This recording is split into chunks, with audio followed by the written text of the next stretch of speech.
Welcome to a brand new season of Weather Not. On this episode, we have a feature on lightning and photography, and some nature in the news stories about the flooding in Louisiana and the heat of this past summer. Allie also has the latest on your tropics and Labor Day weekend forecast. Weather Not starts right now.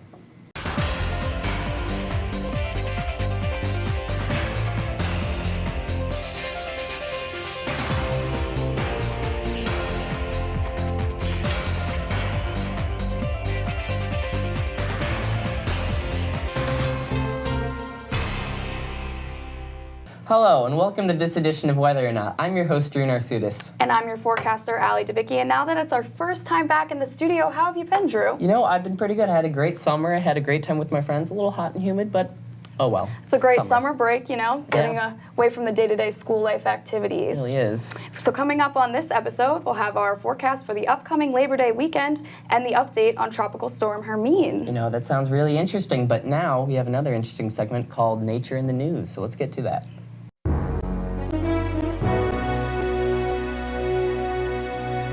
Did you know that the right home landscape can save energy, water, and money? According to energy.gov, a well-designed landscape can save enough energy to pay for itself in 8 years or fewer.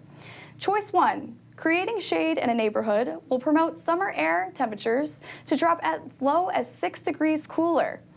Planting trees on the south side of your home to filter out 70 to 90% of the hot summer sun to help lower air conditioning costs during the winter months or the warmer months.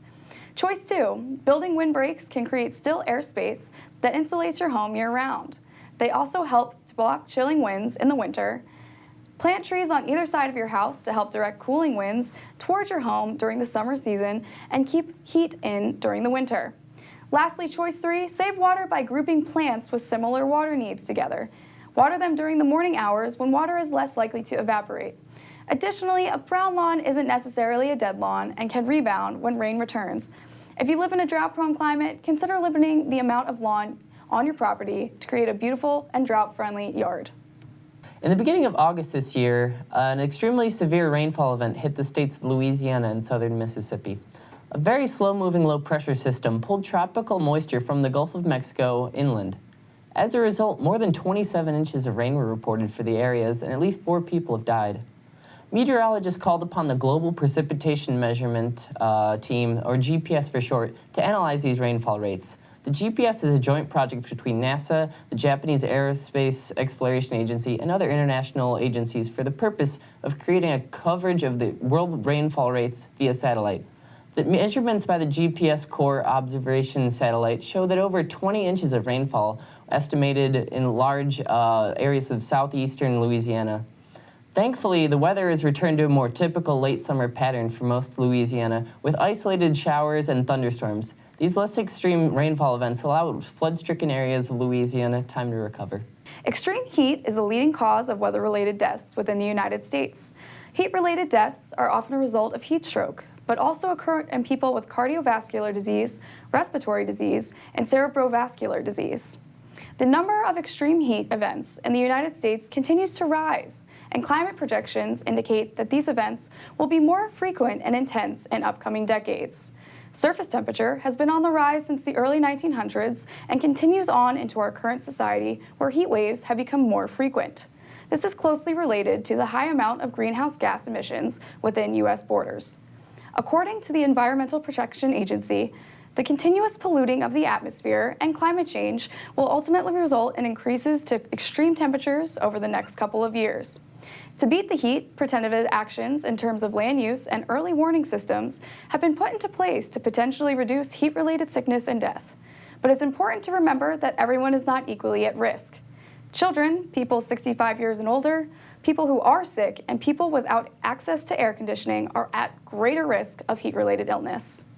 The University of Washington and the Nature Conservatory have created an animated map where they show where mammals, birds, and amphibians are projected to move in the Western Hemisphere in response to climate change.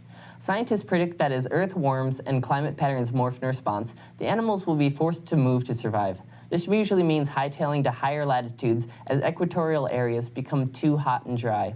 As you can see by the map, it's a very nice interactive one where you can move around and see anywhere basically in northern and southern America where the animals are moving. It's really cool. In the eastern United States, you can see that the Appalachians almost act as a highway for animals to move up towards higher latitudes.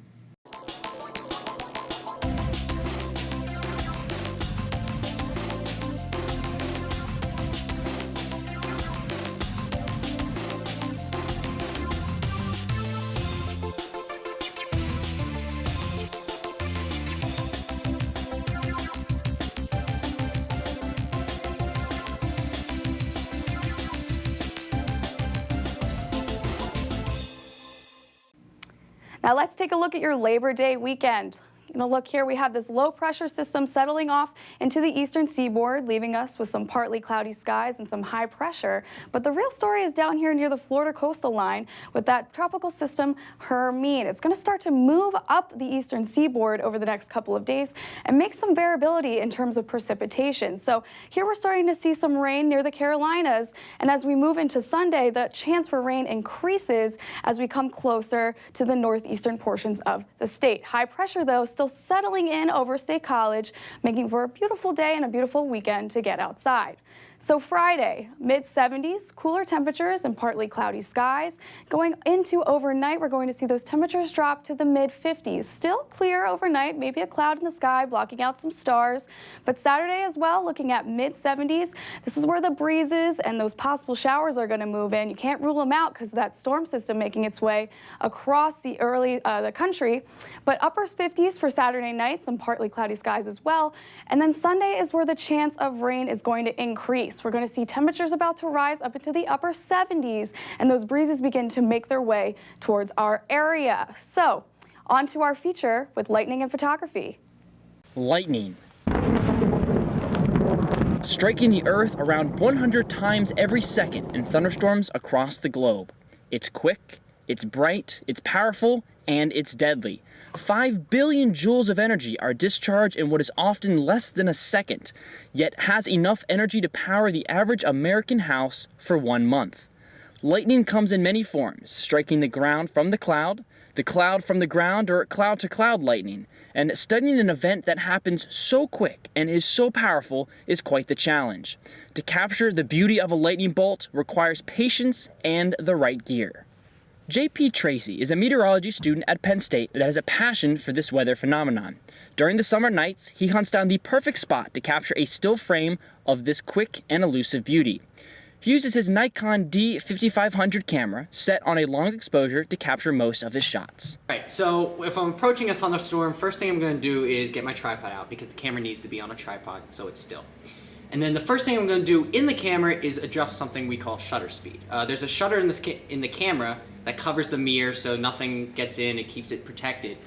When you take a picture, the shutter releases and the mirror captures light. Normally when you're taking a normal picture, use a very quick shutter speed because you're capturing a moment. But when we're taking pictures of lightning, we use a very long shutter speed, generally 15 or 20 seconds. And in that 15 or 20 seconds at night, because there's not a lot of natural light, or you should be out in a field where there's not a lot of light pollution, it's not going to capture much. So when the lightning bolt strikes, it acts as like a flash and freezes that moment. And you capture just the lightning bolt. And you get the pictures that you see all over the place in magazines and on TV. With the lack of sources of light at night, long exposures are the easy way to go. But during the day, some extra equipment is often needed. During the day, you're going to do everything the same, except you're going to need something called a neutral density filter. It's basically like a really dark sunglass. So you put it over the camera, and what this will do is it'll keep all the light, like the sun and other lights during the day, from getting into the lens and make it look like night so you can still get that lightning bolt. Because without that filter, within less than a second, it's going to turn into a big white screen and you won't capture anything. It'll be way too bright. And for some lower quality but still often dramatic shots, one can resort to recording video. Another way you can do it is getting still frames from videos, and before I had this camera, that's pretty much how I did it. I got a few pretty good pictures by simply taking video and then going back through the video and looking through each individual frame. You can do that with your iPhone, a GoPro, a video camera, any camera like that. But the issue is because we capture video in 30 frames per second, not every frame is going to necessarily capture lightning. However, in order to capture images or video of the entire life of a lightning bolt, what is of often interest to most researchers, special high-speed cameras are needed that capture at rates of 7,000 to 11,000 frames per second, and even then, some of the finer details may be missed. One other thing to keep in mind when shooting lightning is you don't want to necessarily be right under the storm, because under the storm, lightning, where it's going to strike, is very unpredictable, and it's very difficult to capture good bolts that way, especially when you have heavy precipitation, whether it be rain or hail.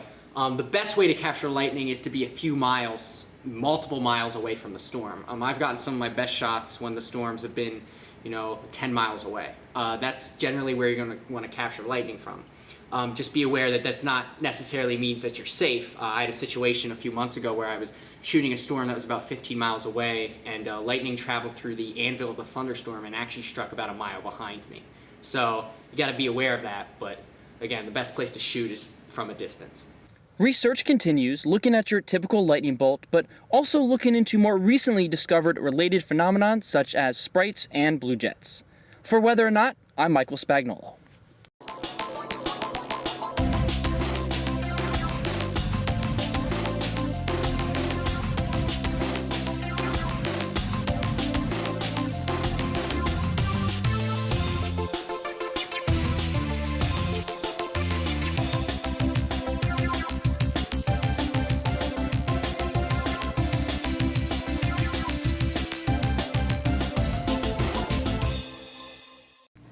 Extended forecast showing some ranges in temperatures. We're going to start to see them increase, but some drier periods coming here to the Commonwealth. So taking a look at our weekend recap.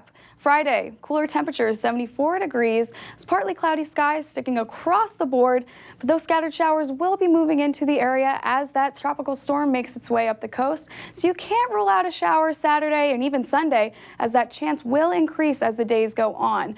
Mid-70s there Saturday and even upper 70s there on Sunday. And check out our lows. They're starting to dip down into the 50s, feeling quite cool for our fall start to the season. So looking at our extended forecast, see Monday, beautiful, looking quite nice for our Labor Day. Tuesday, partly cloudy skies. And then Wednesday into Thursday, we're going to start to see those clouds increase as the temperature goes up. So temperatures on the rise. We're going to see mid to upper 80s, above the average for this time of year. And Friday is posing the next chance for some rain. Let me tell you, Allie, I'm really excited to hear about those lower dew points and temperatures. I was tired of getting a little bit sweaty in the summer nights, and my electricity bill was starting to get pretty high. And we're trying to save money over those summer months, and now you can open up those windows and let in some of that fresh air. Very, very true. And now let's talk about our Weather Whiz quiz question. Earlier, we asked what was the minimum sustained wind required for a tropical system to be given a name in the Atlantic Basin? Was it A, 25 miles per hour, B, 39 miles per hour, C, 47 miles per hour, or D, 65 miles per hour? Let me tell you, if you pick B, then you're correct. When a tropical system acquires winds of 35 miles per hour, it is classified as a tropical storm and given a name by the National Hurricane Center. If a storm reaches winds of 74 miles per hour, then it is considered a hurricane.